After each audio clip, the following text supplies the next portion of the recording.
folks, welcome to Myers Metal Detectors, located in sunny Tampa, Florida, where we sell nothing but fun and adventures, treasure hunting gear, and anything you can imagine for metal detecting. Give us a call, 813-237-1939. Happy hunting and dig deeper. Live from sunny Florida, it's Treasure Talk.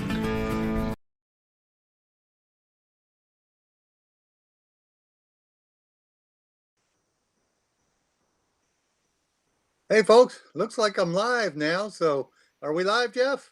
You are live. Hey folks, Phil Myers here for Myers Metal Detectors for another Monday night exciting Treasure Talk show, and we have an exciting guest, and I guess I should read the disclaimer, right, Jeff? Yep, it's that time.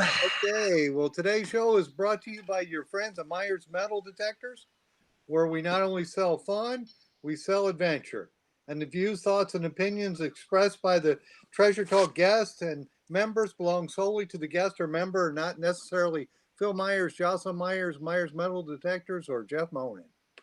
Well, I got that all out pretty quick. That was good. You're getting better every week. Every week. And I want to do one more thing. I want to tell the folks the purpose of Treasure Talk is to promote the hobby of metal detecting and treasure hunting and to educate our members in a fun, informative manner.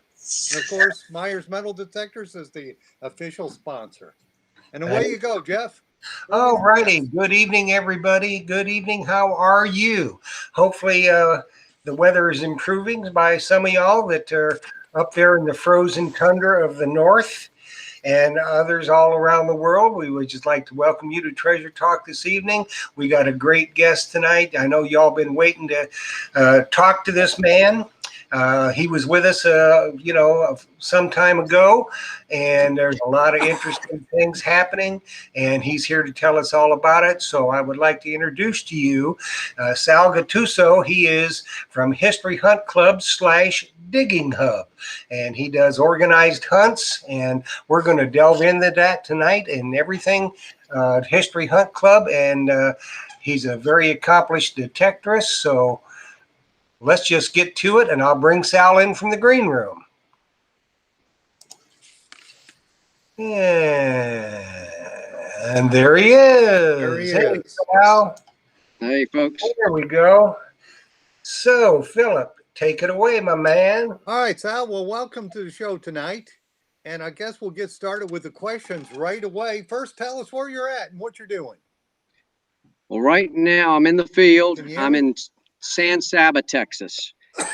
We just wrapped up a hunt club hunt in Mississippi on a large, huge tract of woods, over 2,000 acres, where a large group of Union soldiers made a short-term campsite. And we had 3 nice days, one day with a little bit of rain, but you guys will hear it first because I've not even reported on my Facebook page to the rest of the group.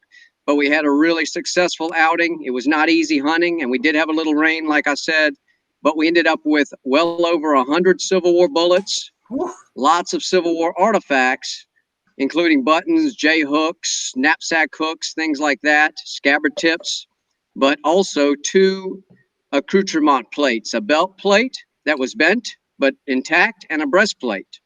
So Wow. a really good hunt because Civil War plates are not easy to come by, as you guys know.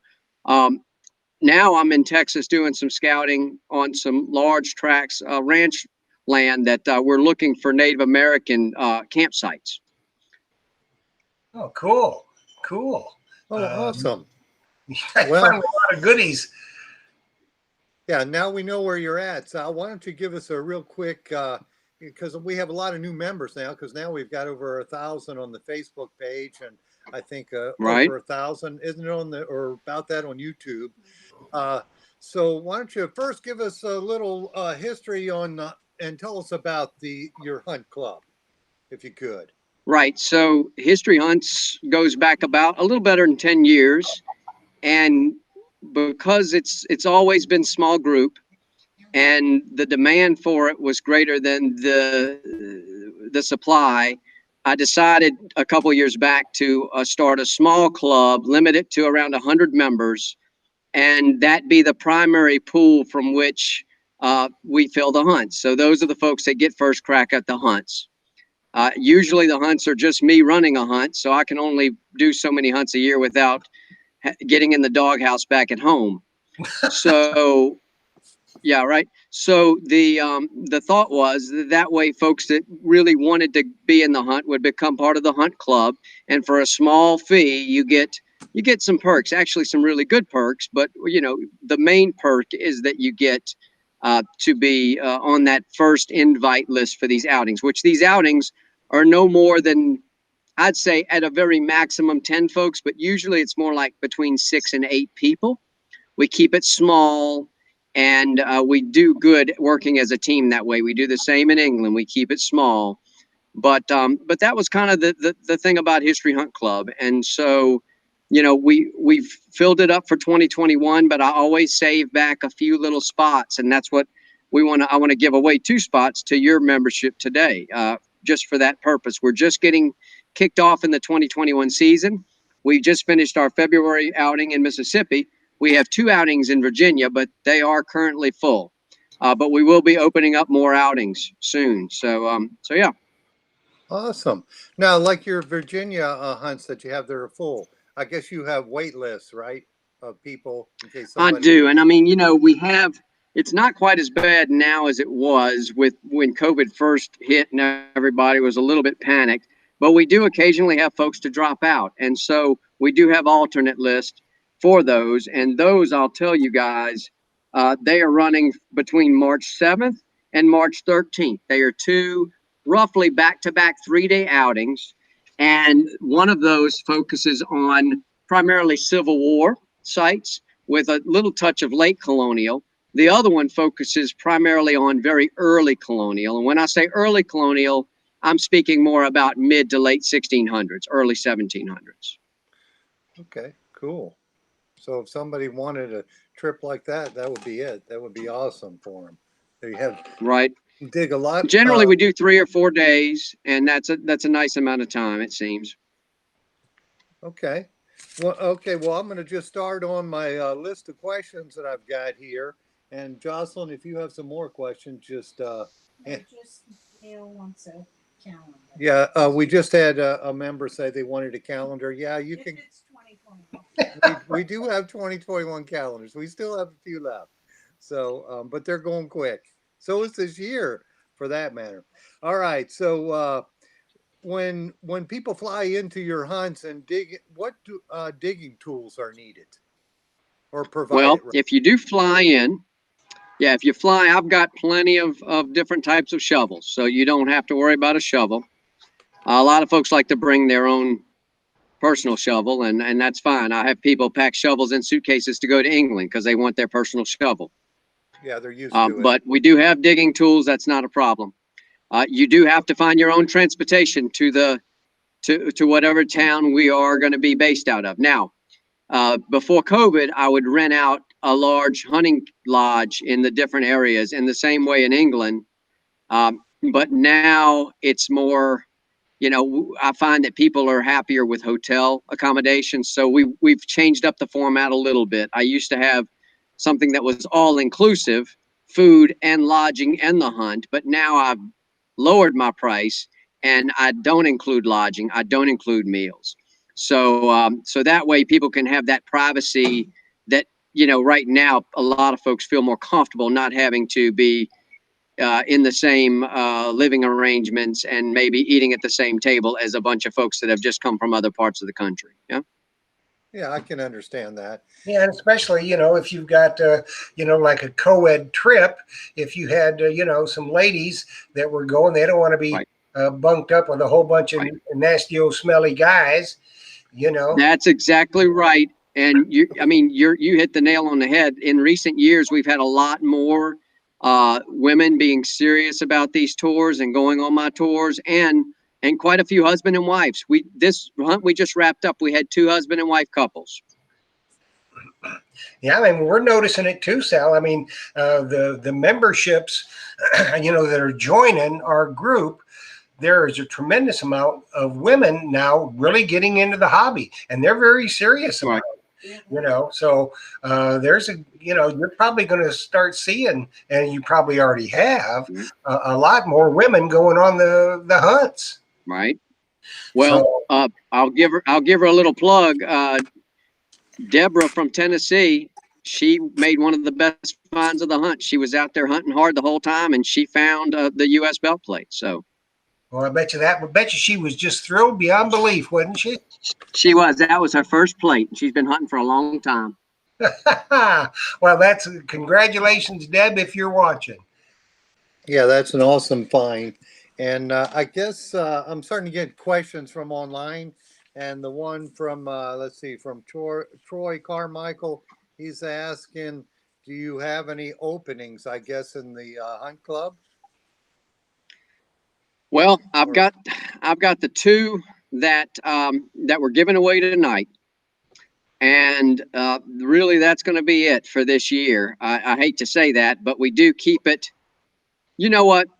I may be able to do some things. I tell you what I'll do.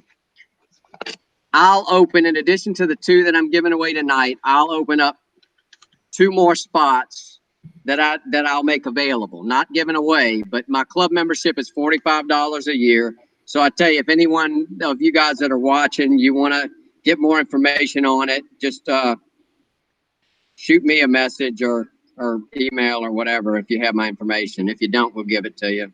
Yeah, you can post it right on the page here. Post it on the page.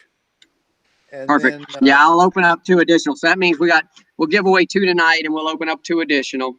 And that way, I hate to talk about something and not make it available. At least it's in some form or fashion. Yeah, and we had one member, I think it was Dan Graham, was that who it was? Dan was asking where the hunts are at, but your hunts are all over the place. Could be in England. Yes, so right now, Virginia, Mississippi, Louisiana, Texas, occasionally Nevada for gold prospecting with detectors. We have a good spot over there, a really good place, and England. Yeah, so you got a big choice there. If you become a member, you've got an opportunity. And even if the hunt is filled up, you can be on the wait list, and you might. Sometimes that happens. Yeah. You get slid and I try to make as many available as we can, and not everybody will be able to go on the dates that the hunts happen. The dates happen for reasons, because of crop cycles, because of hunting seasons that you have to work around. You guys know the drill when you metal detect. Right. It's no different for us. We go to England at a set time of the year because of the conditions, because of the bird hunting season, things like that. And Sal, you had probably already mentioned this, but let's just remind the folks, the average size of your groups are how many people when you do the hunt? Maximum is around 8 people. We range from, well, I've done it even smaller. Between 4 and 8 is the group size. 4 and 8. Between 4 and 8 folks. I don't do it for the money. I do it for the experience, because I love to relic hunt as well. And, if I was, and I'm not knocking on large scale hunts, but if I really wanted to make more money, I would take some of my big properties, instead of bringing small groups on them a bunch of times, I'd bring one really big group on them one time. But yeah, I like the small group experience. Personally, that's what I like. Well, I think, you know what, Sal? I think most people that are going to go on them would prefer the small group hunt. You get to make some new friends, and you're not competing with 75 or 80 other people. Right. And in some, some of those large scale hunts are good for some folks, because they are sometimes they're on a budget.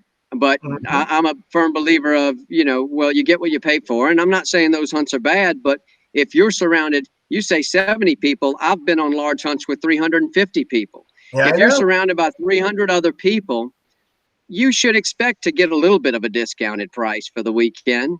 My prices are not the same as a large group hunt, because there's only going to be a small number of us. Yeah. They're more expensive than that. Yeah. And we have more opportunity to find some really good stuff, like belt plate for Deb. Well, yeah. I mean, if you we had a group of 7 folks, and we did encounter a little bit of rain on day 2, but still, you do the math, and we had found over 100 well over 100 Civil War bullets alone, not counting any of the other stuff. And that's a pretty good average. That works out pretty nice. And of course, we don't guarantee any fines. Sometimes we have people find unbelievable things, and sometimes people don't find much. Mm-hmm. But I'm not going to take you anywhere I don't think there's a chance to make good fines. I'm not going to take folks anywhere I wouldn't want to spend the day myself. Yeah. I mean, like you said, Sal, you can't guarantee somebody's going to find something. I mean, they could No. walk right over a gold stater and just, not recognize the signal. They may have something, have it discriminated out. So, Absolutely. I can tell you a real quick story. I'll tell you a quick story about England that goes right along with that. And I won't name any names, but we were hunting on a field in England about probably 4 years ago. And someone else in the group, and I don't know who that was, I truly don't, had dug. I always tell folks to take their trash out of the hole, small trash, take it out of the field, because we don't want to detect your aluminum foil again or whatever. And someone had left a target in the hole and filled it back in.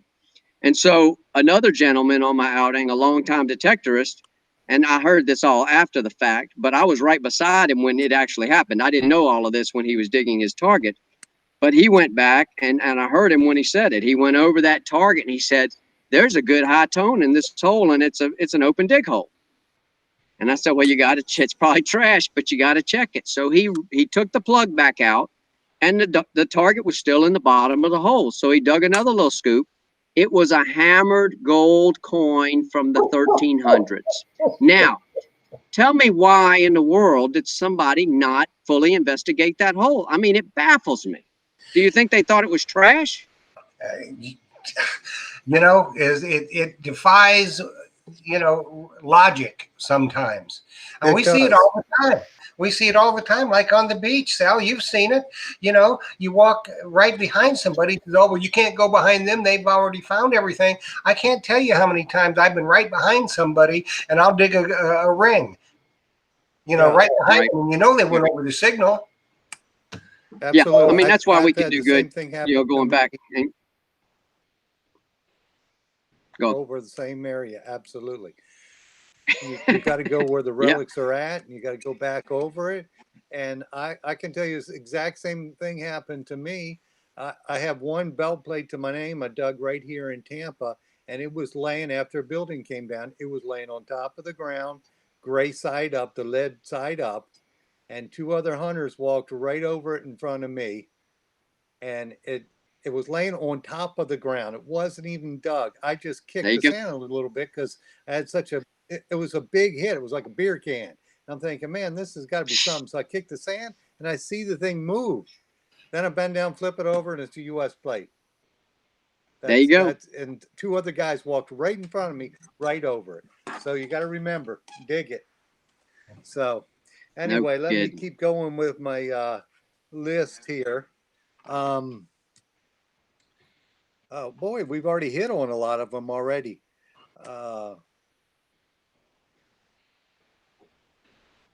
You've talked about most of these, Jeff. You've got a good list because we've been through a bunch of them. If you have a mixed group, does everyone get a separate room? And you've taken care of that question because I guess on the England trip there, you're putting people in the hotel rooms, and that's for COVID. I understand that. Right. Well, the England, we do have a neat little spot in England that's a little different. Go ahead. Well, go ahead. Tell us about the England. Tell us about it. Oh, yeah. So for England, and I did see a question on there also, the price on England, don't quote me on it, but I think it's somewhere. Do you remember, Jeff, for 10 days? Because I don't have my notes in front of me. What it is now? I think it's about 2,800. I think 2,750. Does that sound right? That something like 2,750. I think it's around that. And so now that's a little bit different there because we're in England. That does include breakfast, because I'm not expecting you guys to make your own breakfast. That does include a couple meals out at the pub. We do eat in quite a bit because we're tired at the end of the day. But I have these little cottages that we rent out, and they sleep. Some of them are good for 2 people, but you each get your own room. You share a bathroom. Some are good for 3 people with 3 bedrooms. That's my best bet for England. The hotels there where we're hunting are kind of crummy, and plus you don't want to get the dirt in the hotel and all this other aggravation. But yeah. So with the exception of England, everything else in the States is all you get your own private room. You book your own room. Very cool. Awesome. Now I'm here's looking forward to here's September. what'd you say, Me Jeff? too. Go ahead and repeat that. I said I'm looking forward to September. Low Tide Tim, the Mumbles man, is going with me. So Yeah, you guys are going to find some good that's stuff. all we've been talking about. Yeah, that's awesome. Hey, do you foresee a spring England trip also? Or no? It's a good question. Not this spring, you mean? You're talking about next spring? Well, any spring. Yeah. This spring or Spring next spring. generally is good. Yeah, this spring is out of the question. The guy that I work with, we've decided that we're not going to try to force anything because right now you're not even supposed to be metal detecting in England as of today. Oh, no kidding. They're in lockdown for that. So rather than get folks on excited and booking hotel rooms, I just decided to scrap spring. Now, traditionally, I like spring. Although it can be a little bit colder in the spring, I like that I have a lot of great conditions. I've got a lot of moisture in the ground. It's I've got actually more land generally to choose from than I do in the fall. Now, fall can be really good too, and fall generally the weather's a lot better. So that's the nice part about fall. Yeah. But yeah, I would not rule it out for spring 22. Okay. I've got a question off YouTube, I think it is, about the fines, because a lot of people want to know about the fines. Can you kind of go over the rules of the fines over there, Sal, and how that works? Yeah. So it's the Treasure Act, and it's actually, I like the Treasure Act. It makes a lot of sense, and it works well for us as foreigners hunting in England. So it's a voluntary system for the most part, but for us, it becomes mandatory if you're going to be ethical, because in order to get the exportation paperwork, you have to report your fines. Mm-hmm. And so the Treasure Act is very specific, and a lot of folks don't quite understand it. And I don't want to bog you down in the minutia of it, but quite simply, if something's over 300 years old and is of at least 10% precious metal, then it qualifies as treasure. Now, a coin is different. Those are for artifacts. A coin, it has to meet those specifications, but it also has to be in a grouping of 2 or more in the same general area as constituted as a hoard. Okay. Roman bronzes qualify in a different way. They have to be lots more of them, but I won't get into that. That being said, in the years I've been going to England since 1997, I think, I can count on one hand how many things the museum has bought from my group. And I say buy because if you do find something that qualifies and they want it, they can't just take it from you. They have to pay you what they consider to be fair market, which I'll agree is lowballed. But you split that with the landowner. And so we have found, we have found Celtic gold coins before. We have found Roman silver coins. We had some really unbelievable, beautiful stuff over the years, and it gets disclaimed. The museum may express interest in. I had a Celtic gold coin they expressed interest in, and then they decided that they didn't have the budget for it, so they disclaimed it, although they did send me a nice little letter saying if I would like to donate it, that they'd happily accept the donation. I'd say donate it in the post. Coming to me. But yeah, funny. it's I a just had good a question system. It's from voluntary. Go ahead. Yeah, I had a question from Gary Gross. He was just asking about the gold coin, and you said that you answered it. Yes, it's going to go through their system there. And do you know how long it takes to get it if the museum doesn't want it? It's a slow process. Generally speaking, if there are no hiccups, if there's no treasure involved, yeah, before COVID, about 3 months, really. Now, with what we got now, really different. They have shut down so many departments. You could be about a year to get stuff back. Even if there's treasure involved, including hoard coins, one of my Celtic gold coins took me 2 years to get disclaimed. Mm. Well, still you got it. So But yeah, you will get it, folks. you It do, just and I might tell you take a why little it's while. good to do it. I found an Anglo-Saxon gold coin that was tiny, that's very valuable, that was disclaimed years ago. And I've had people say, well, why didn't you just stuff it in your sock? And what's nice is when you let them do the process, not only do you get back your coin with all the documentation from the British Museum of what you have there, it also gets, if you find an important find, like the Celtic gold coins, the Saxon gold coins, Roman gold coins, it gets registered in a database with a picture, and it gives you the best provenance you could ask for. Absolutely, it's Of course, certified. you don't have to. If you try to, stick something in your sock and doing something like that, then you still got customs you got to deal with. And if you're trying to Yeah. get away with something, 99% of the time they're going to catch you, and it's not going to be pretty. Yeah. No. Yeah, If you and I do mean, the I right don't thing, like folks, I then like to do things you're way right. better off. Yes, absolutely. That's why you get on the good sites. You do things right, you'll get there. And That's that right. coin with all the documentation, later down the road, they decide they want to sell it, then they've got all the paperwork for it. So that's That's perfect. right. They Exactly. know It exactly means a what lot it is. more. I was already offered, In you know. our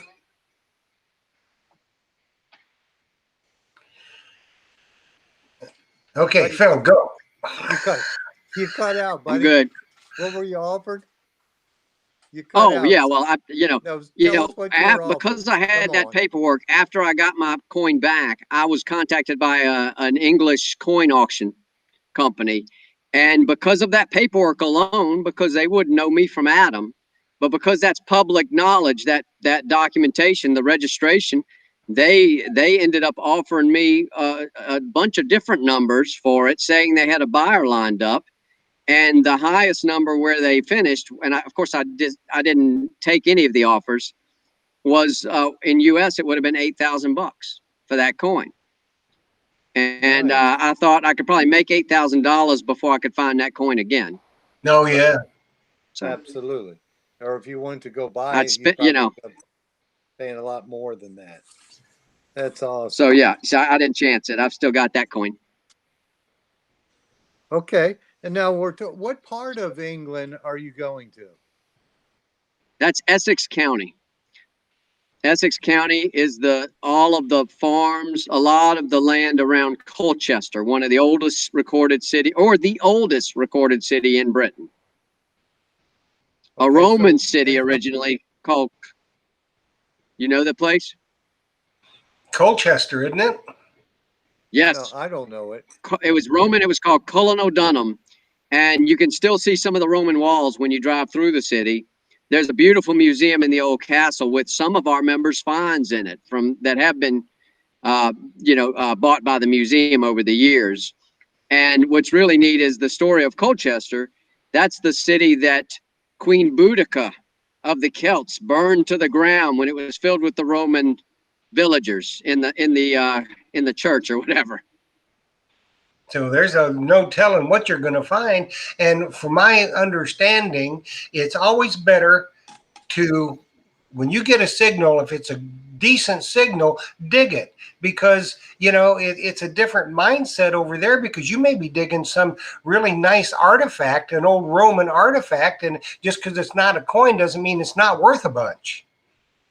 Am That's I right? right. You should never throw away anything you find in England until you have somebody who knows to look at it.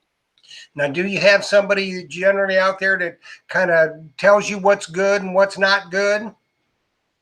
I've been doing it long enough to where, for the most part, I'll be able to help you identify those strange artifacts that are unfamiliar to someone who's never been in England. What I don't know, I have my guy that I've been working with this whole time who's been detecting there all of his adult life, and he knows. Okay, And good. he's got all the reference books for us.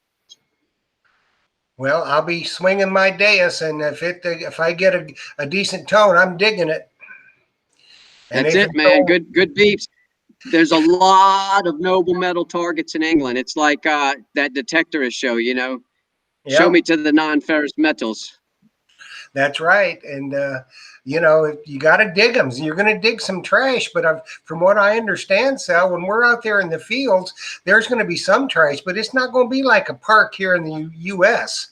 You know, No. so if you get a tone, dig it, because the chances are it's not. Oh, yeah. You know. And some of those little hammered So, silver Sal, coins are really low signals. You would think it was a small bit of foil in America, but it will be a small hammered silver coin potentially. Yep. If I get a tone, I'm digging it. So I'll probably be like Jack in the Box, up and down, I hope. So, Sal, what detector, Jeff's using his dais, what detector do you use? I use the Which Deus detector are you also using? for normal soil conditions. That's my machine Okay. of preference. I can tell you the most commonly used machines on these tours, America or England, the XP Deus, and now the Equinox has come into play very strongly. The Equinox 800, and the folks that know how to use that machine well do really well with it. I mean, extremely well in both applications. I also have quite a few folks that are still hanging on to the 3030, which is a very capable machine also. Yeah, boy, it's heavy. They're probably young though, ain't they, Sal? Well, if they're like young, they Popeye. don't stay young for long. We do have one guy that has about thrown out his shoulder swinging the 17-inch coil. Oh my goodness. Ooh. I my own train of thought on that. Matter of fact, Tim and I were talking about it today. I love that 9-inch coil on the Deus because I think what it does is it makes you work a little slower. And you get a big coil trying to cover so much ground, you're going to miss stuff. Yeah. So the small coil, I think for me, makes me work a little slower, and yeah, it's going to take me longer, but I think I'm going to find stuff that others might miss swinging some great big coil trying to cover ground. That defeats the purpose for me. Yeah. Going slow And is so these are, important. You're right. and they're plowed fields, so some of the stuff can be turned up and down, and it can be all mixed up then, right? It might be shallow Right on. targets. I mean, I have found yeah, absolutely. I found at one time, I found a 45 BC gold Celtic quarter stater on the surface in England. Well, you just never know, and that's the wonderful thing about it. So we just can't hardly wait. Well, getting back to your Yeah, I'm looking England forward to it. I trip think we're gonna here, have a good do you time. recommend going a day? Do you recommend going a day early? Yeah, I do. I always go a day early Okay. because you get adjusted from your jet lag. I like to go, and it gives you a little bit of a buffer if something happens with your flight. I go a day early. I get in. You know what I do? I go to the hotel. You get in that next you do a flight. It gets you there the next morning basically when you do a flight from America. And when I get there, it's 7, 8 in the morning, whatever it is. I force myself to stay awake. I don't go right to bed. I'm tired because of the jet lag, but I go and I check into my hotel room close to the airport because we meet up near the airport where I have the van rental. And I stay up at least until 5 or 6 p.m. England time. I go out, I grab a bite to eat at a little pub. I go back to my room. I stay up till about 5 or 6 p.m. and then I crash. That way I have overcome. I mean, by the next morning, I'm normal. I'm not suffering from that jet lag anymore. Yeah, we were talking about that today as well. So, Tim and I are coming over there at least a day early for that reason. Yep. And some folks come a few days and do a little sightseeing. I mean, that's just on you, whatever you think you want to do. But, you're about to be undergoing 10 days of metal detecting, so don't do too much before you start. I hear you. So what else you got in the list, Philip? What about transportation from the airports? Yeah, England is different. America, you're on your own. You rent a car or you drive. That's up to you. and some folks share, or they did before COVID. England is different. I'm not going to have you drive anywhere in England. So we all have a scheduled meeting point, and sometimes it's a hotel, sometimes it's a car rental place, just depending on where I rent the car. But it's easy for you to find from the hotels I tell you to stay in if you come in early.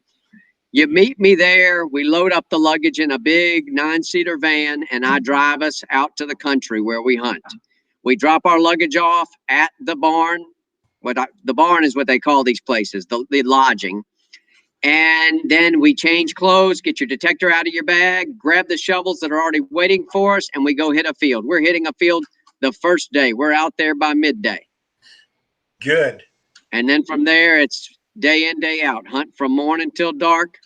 And we take our lunch kits out with us. You eat lunch when you're ready back at the van. If it's pouring rain, you go sit in the van if you don't want to get wet. And if you have an emergency, the van is there. You know, I did have a fella thought he had a heart attack. I took him to the hospital. Luckily, it wasn't a heart attack, but I'm there for you if something were to happen. Did he find a gold stater? Is that why he had the heart attack? He thought he had a heart attack? I said, at least, was there like something good in your last target? He said, no, it was trash. So he didn't even have a good excuse. All right. That's right. That's right. So on your domestic trips, those are all you have to worry about your own transportation then? The ones here in the States? Yeah. Since COVID, that's the way we do it. So, and generally speaking, transportation from the hotel to the hunt sites has traditionally been me driving a large van and putting everyone in it. And I still have the van, but more and more I'm finding people feel more comfortable not being in an enclosed car. So now where I'm able to, when I can get people to the sites, I just let you bring your own vehicle to the dig sites each day in America. Yeah, that makes sense. And I know that'd probably change maybe if everybody has their shots. So hopefully that'll happen. I mean, it just depends on what people want. I mean, heck, I may leave it that way if people like it. People like having their own gear. The only problem is sometimes four-wheel drive is a necessity on some of these properties unless you want to be walking for a few miles. Mm-hmm. Oh yeah. Extra. I can understand that. Hey, so now you said you were on a Civil War site then just recently? Yeah, day before yesterday, the last 3 days. Okay. So we always try to educate our members.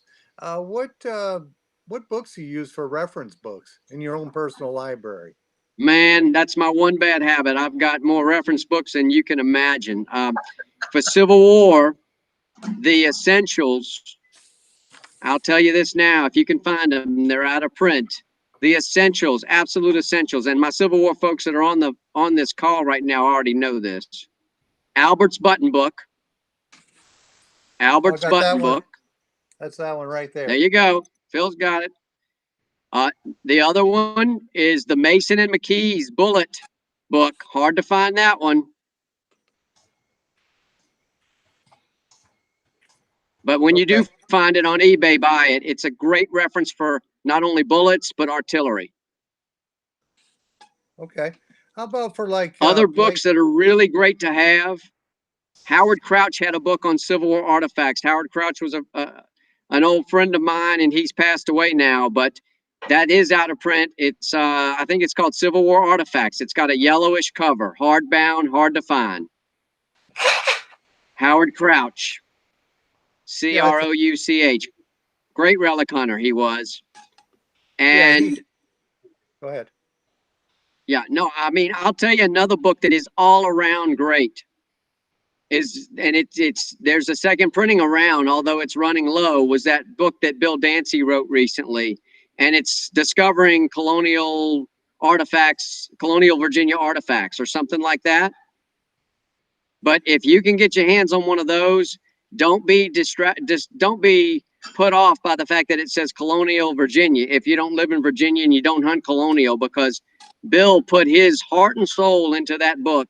It's about 400 pages, and it is one of the best references about what we do out there right now. It's not a cheap book. It's about $64 with shipping, but you can find those. And if you can't find them, hit me up. I have some cases that I kind of reserved for my membership, but I could sell one or two. Yeah, I know Howard Crouch. He was the one I used to buy the Albert's button books from. Me too. That's where I used to Yeah, get he mine. he was able to get the family to let him reprint it, and I was so excited. And then he died. And then he died, and now nobody has it anymore. So that was one of my favorites. You Uh, have it, Phil? I've got no. I just have my copy, and I Oh, think I so in effect, what you're telling me in front of all these people is no, I can't borrow your copies. well, actually, I That's have. what it sounded like to me. It's all I Yeah, got to if say. you want to borrow a copy, I have one you can borrow that I had got it, I think, in a yard sale. And I have two. I've got one when Howard was selling them, I would get them by the case and sell them in the shop.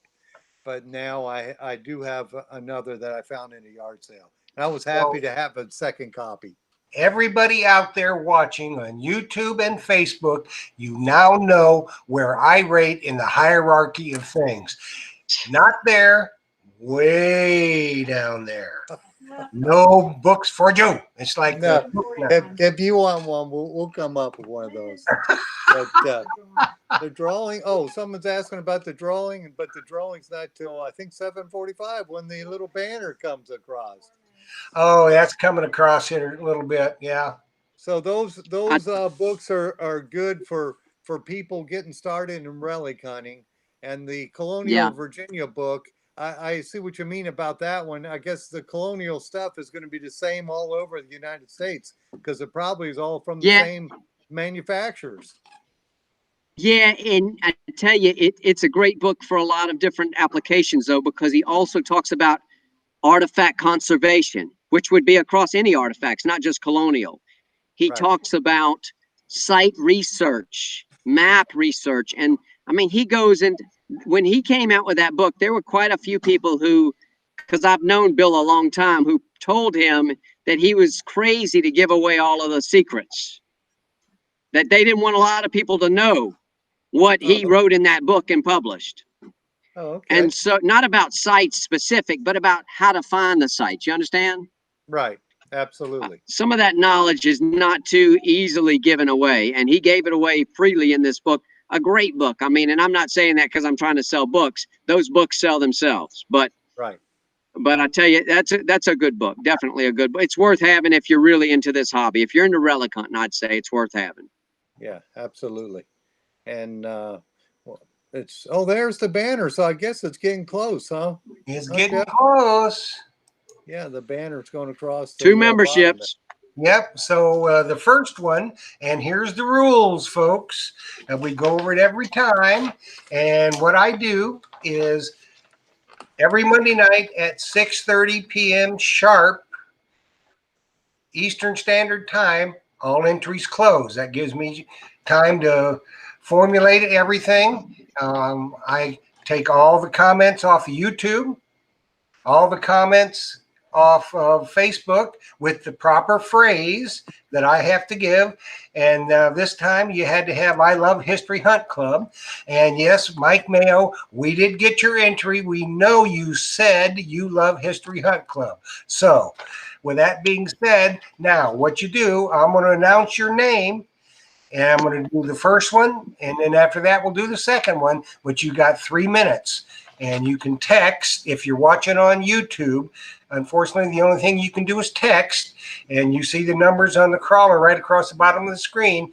You got 3 minutes to text Phil or myself.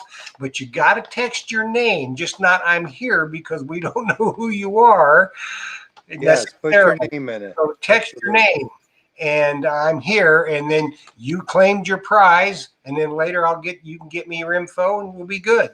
If you're watching on Facebook, you can text or you can Facebook Messenger, either Phil or myself, and you have 3 minutes from the time I give you this. So here is the first winner of a 2021 membership to History Hunt Club, and I'm going to tell you what: if y'all love detecting like Phil and I do, this is a biggie.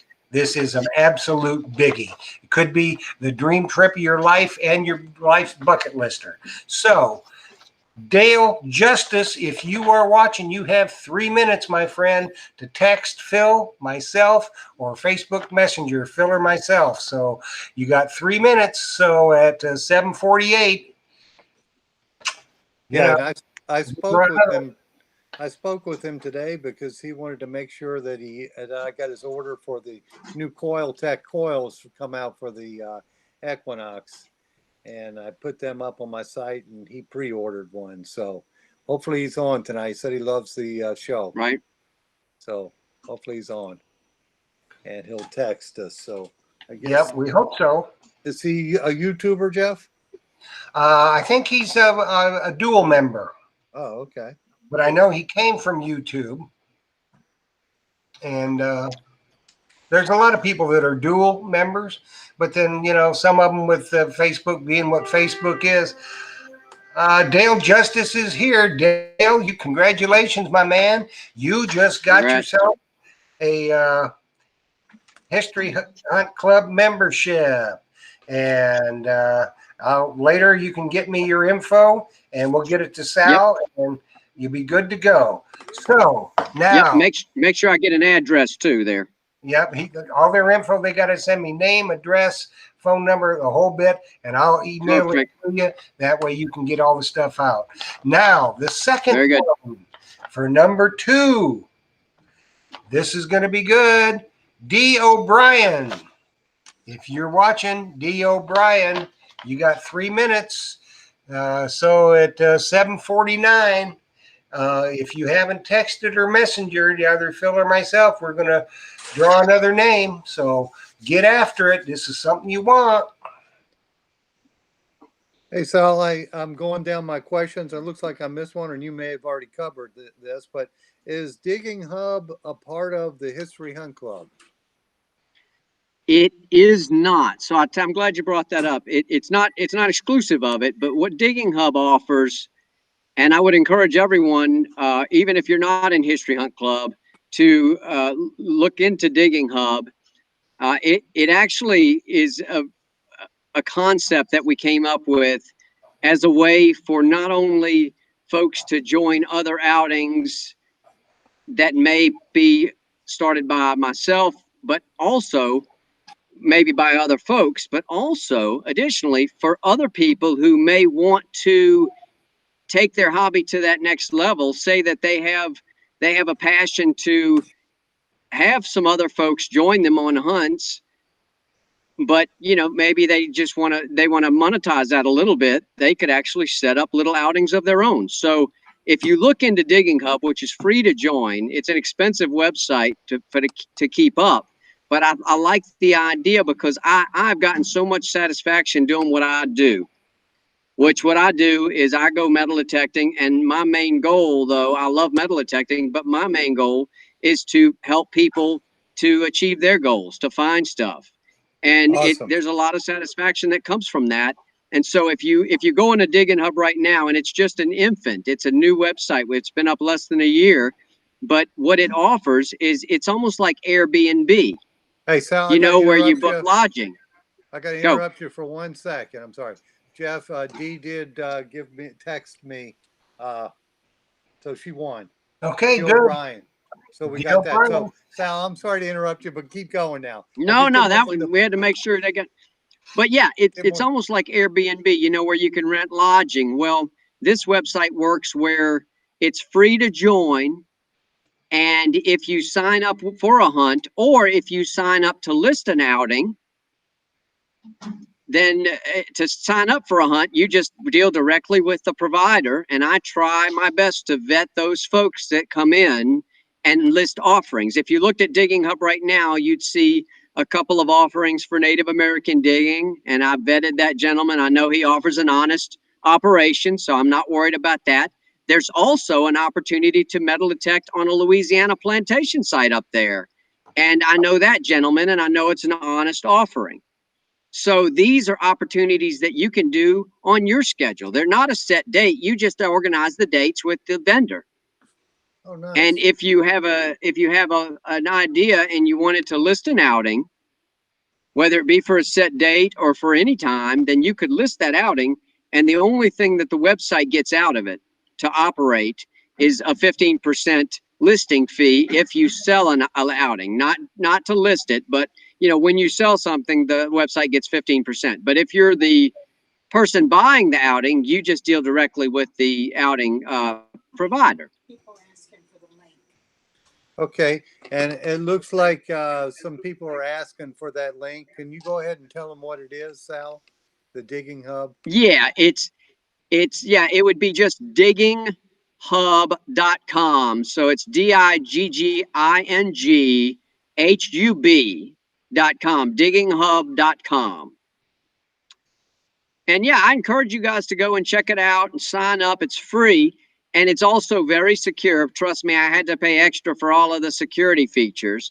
But basically, it just works through PayPal or Stripe if you book an outing. And another reason why I like it is just like Airbnb, it protects you.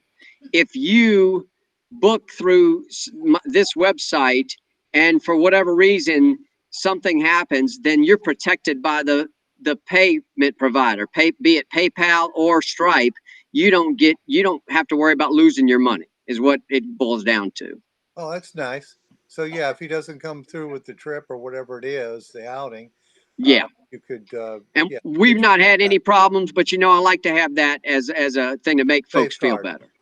Absolutely, Yep. it's just a good safeguard in place. That's awesome. So, sweet. All right, Jeff, you got anything else, buddy? Well, let's see. Well, you got any questions left? I think I covered just about all of them. Okay. So let's see. We talked about England, and now don't you have some place in Virginia that you're fixing to go in March, where it's near Richmond, isn't it? Where you really need a pulse detector.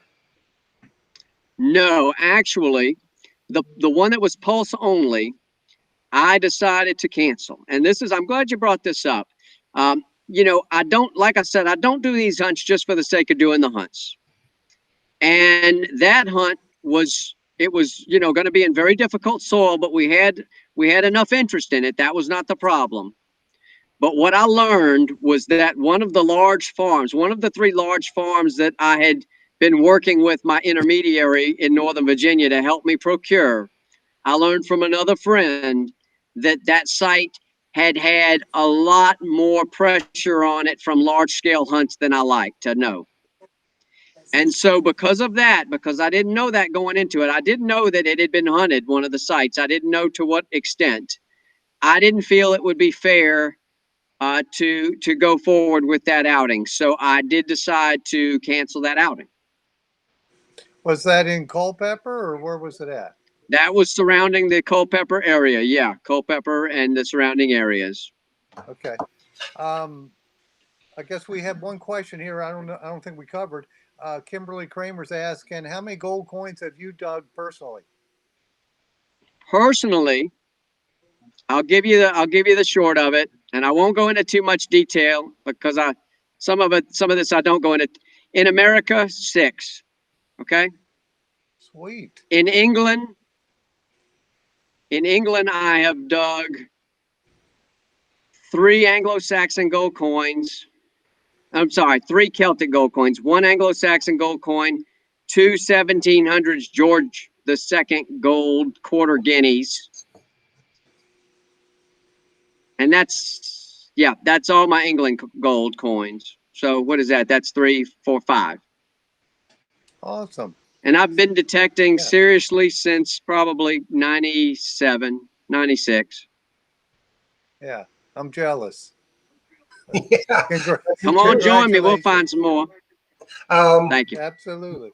Well, what we're planning on finding when we were in England in September, Sal, is the rest of Henry VIII crown, man.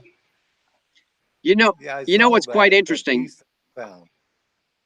That little gold figurine.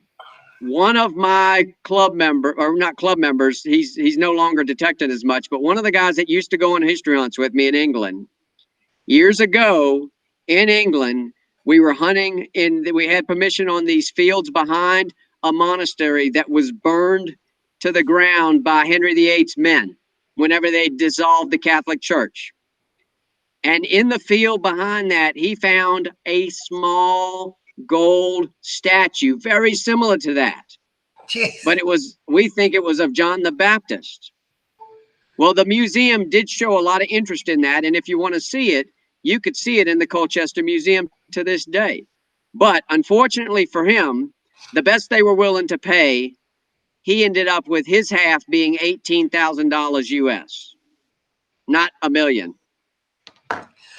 Well, if It's all you nice, sell nice, it, a nice little paycheck. So I don't It think he paid for his complained next about England it. trips for like the next 5 years, I think. yeah, I could see Yeah. where it would. Yeah, Yeah, yeah. that's nice. Hey, Um, since I have one question. Since you're over there in Vero, do you do trips out there?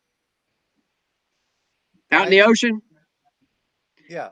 I wish I could. We do have very close ties with the 1715 fleet, and I do have access to those boats. But for insurance purposes, I can't bring anybody out with me. Yeah.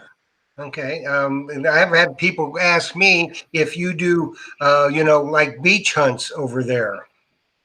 Oh, I would, but I don't feel it's fair for folks because living over there, I know that the opportunities to really have a good opportunity to find those artifacts on the beach, unfortunately, are few and far between these days, and you cannot plan dates for that. You have to be available to go out at 1 a.m.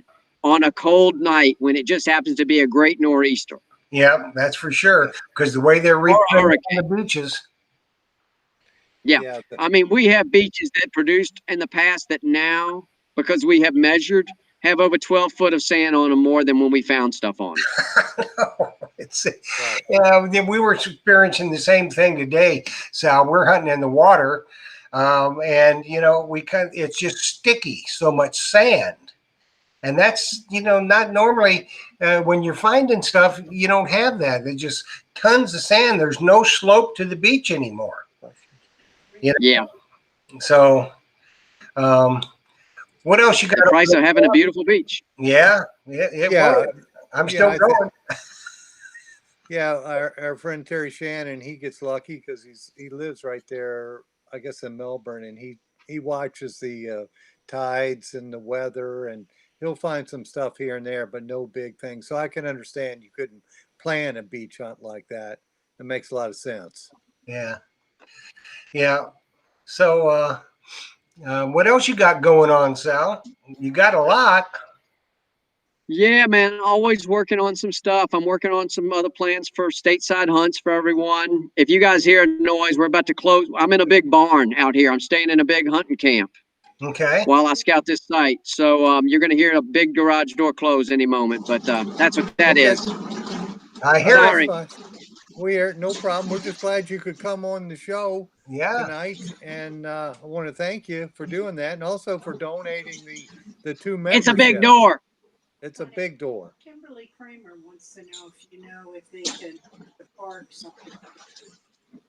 But how would Yeah, I how have, would you find out? and I guess a member online could help. Kimberly wants to know if she can hunt parks in Sebastian. Hopefully, somebody online will answer that. Maybe Mark Hoover could point her in the right direction because I have no idea. I'm over here in Tampa, so I don't know the park rules over there. They're different in every area. It seems like. Yeah, every city's different. Some cities they won't let you hunt the parks at all. You can't even hunt the parks here in Tampa, can you, Phil? You're not supposed to. I've done it for 40 years, but I've never had anybody stop me. But I'm using good practices, and I don't think it's allowed, to be honest with you. But nobody's ever said anything. Yeah, well, I don't know. People have said they can't, and this, that, and the other thing. And it's going to be different down there by you too, Sal. See, a lot of people think automatically they're going down to Vero Beach or going down up and down the Treasure Coast that they're going to find some 1715 fleet treasure. But what they don't understand is in the areas offshore of you can hunt to the tide line, and that's it. Right. You can't get in the Right. water. And I mean, salvage. yeah, right. I mean, you're not supposed to, and I think some folks may, but honestly, I mean, unless you're setting up with a major operation without leases, I'm not endorsing it. You're right. You're not supposed to. You're not supposed to hunt below the low tide line. You're right. But Yeah. So, yeah, people are going to do what they're going to do. So Absolutely. anyway, that's right. we're just about out of time, and I know Sal's probably wanting to get some dinner. And Phil, Absolutely. you are. You want Yes, to bring do it there your too. closing thing, Phil? Yeah, folks, I want to thank all of our many members since our Facebook group is over 1,000 now, and probably the same for YouTube. So thanks, guys. And remember, I'm open Tuesday, Wednesday, Friday, and Saturday. So if you need something, just give me a ring, 813-237-1939. It's also on the Facebook page there, too. Yeah. But I wanted to, yes, I want. My wife is saying, yes, thank Jocelyn. So I'm thanking her for handing me the questions. And I thank you, Sal, for coming on and giving away those 2 memberships and talking about history hunts. And thank you, Jeff, for lining all this up, my friend. Well, And you good are. luck on your hunting the rest of the week. Well, we hope to find riches. It's always my gracious hope. But another thing, people, remember, Mind Lab's coming out for the equinox. Coil Tech is bringing out for Mind Lab a bunch of 3 new coils. coils for the equinox. Yes. Now, you can go to metaldetectorguru.com and pre-order them or call Phil and get them pre-ordered, because I'm going to tell you, there's only going to be X amount shipped to him. And you know how things go like that. And you'll be wondering, oh, my God. Call and pre-order. Yeah, Reserve pre-ordering it. one. And we're going to have Trevor on the show here. Yep. In March 7th, Trevor's coming on to tell you all about them. Yeah. So you get that done. I want to just say personally, Sal, thanks so much, man. I really appreciate Yeah, thanks. I mean, people were going crazy hoping they were going to win those memberships. 2 lucky people did. They won't be sorry. And all the information you gave us was just sterling. It was Perfect. great. And everybody thank loved you. the show. Glad to do it. And you, give your lovely wife a hello from us and your daughter. And we will see you again soon in England. So everybody, dig deeper. Happy Dig hunting. deeper and happy tune in hunting. next week. We'll see you guys. Happy All hunting. right. Bye now.